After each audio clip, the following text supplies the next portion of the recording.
Good morning, students. We're dealing with Chapter 7 on the executive branch at work. And if you can read Section 1 with me, the federal bureaucracy is made up of all the agencies, departments, and bureaus of the federal government. Members of the civil service are responsible for carrying out the work of the federal government. Jobs in the federal bureaucracy were once filled through the use of the spoils system. But today's civil service system guarantees that qualified people are placed in government jobs. Now, the first thing you need to do is you need to spell bureaucracy. And remember, you can't spell bureaucracy without first spelling bureau. B-U-R-E-A-U is a bureau. So you want to be able to spell that correctly. Federal bureaucracy today is the nation's largest employer. It currently employs 2.7 million people.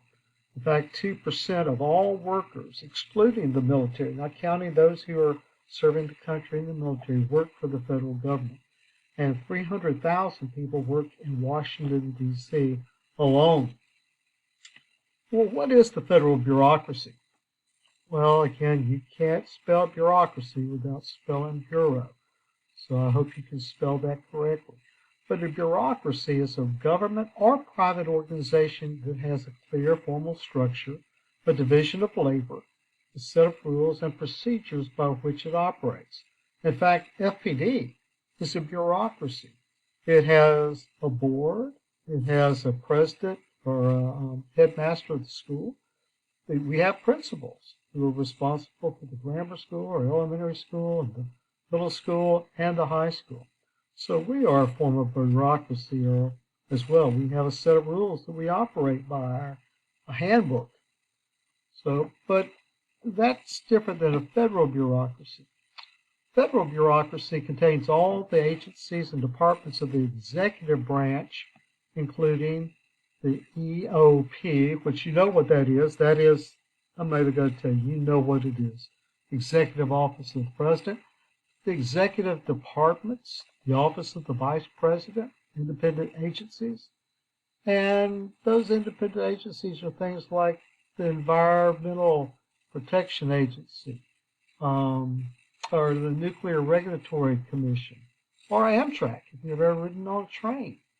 Probably ridden Amtrak. Those are all independent agencies. We're going to talk a little bit more about those. The federal bureaucracy had a high of 3.1 million people, but they have now grown down or decreased to 2.7 million people due to hiring outside contractors. That's not to say that the federal government hasn't grown. It has, but they contract things out as well. Top administrators in this bureaucracy are political appointees. They are nominated by the president, and then they are confirmed by not the Congress, but the Senate.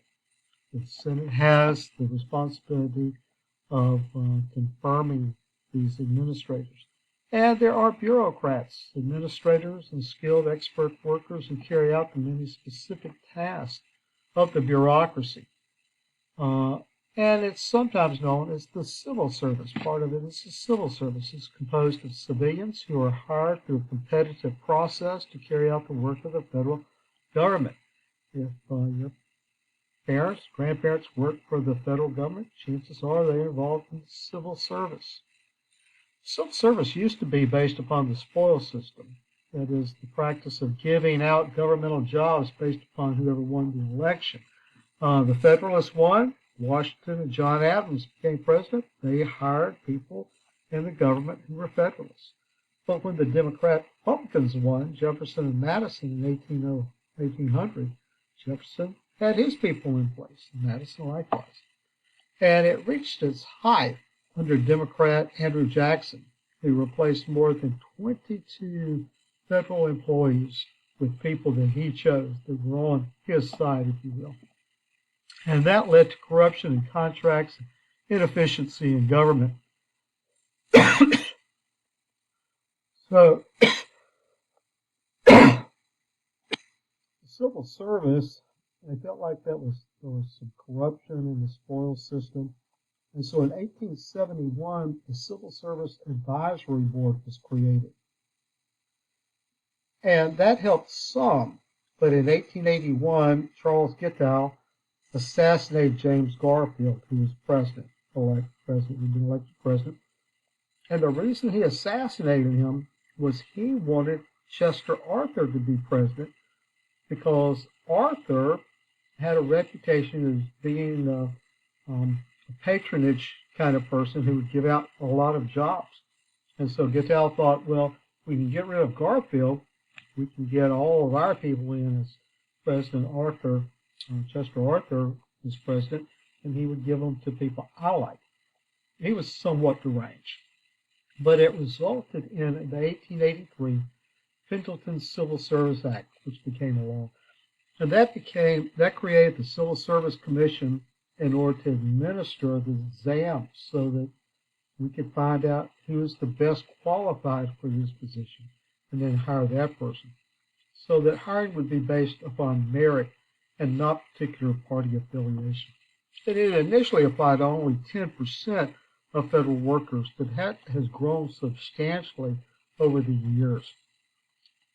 And this is a cartoon in the text. You can see the spoil system here that they're talking about, and the Republicans are holding on to it. You have promises that are being made. This is Teddy Roosevelt, the Rough Rider, trying to reform the system. And so there was an idea that this needed to be reformed. There's Benjamin Harrison up at the top, who is on top of the Republican elephant that needs to be put in its place. Civil service today, there are about 90% of all the federal positions are under civil service legislation. In 1978, the Civil Service Reform Act created agencies to manage the civil service.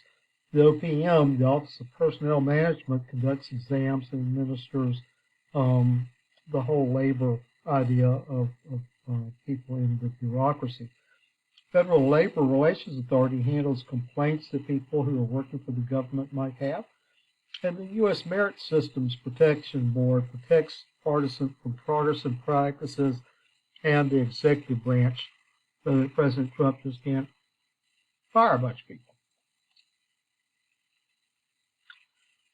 This is a nice little graph, just to copy this graphic organizer and use it to record causes and effects of the civil service reform.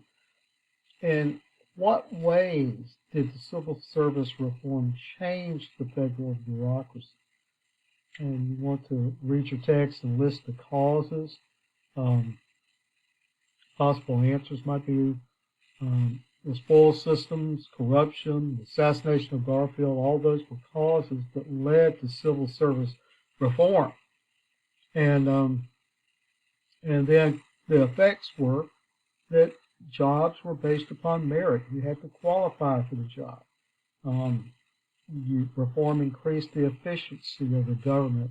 People actually knew what they were doing in their job as opposed to just being political favors and getting placed in a job to receive a salary.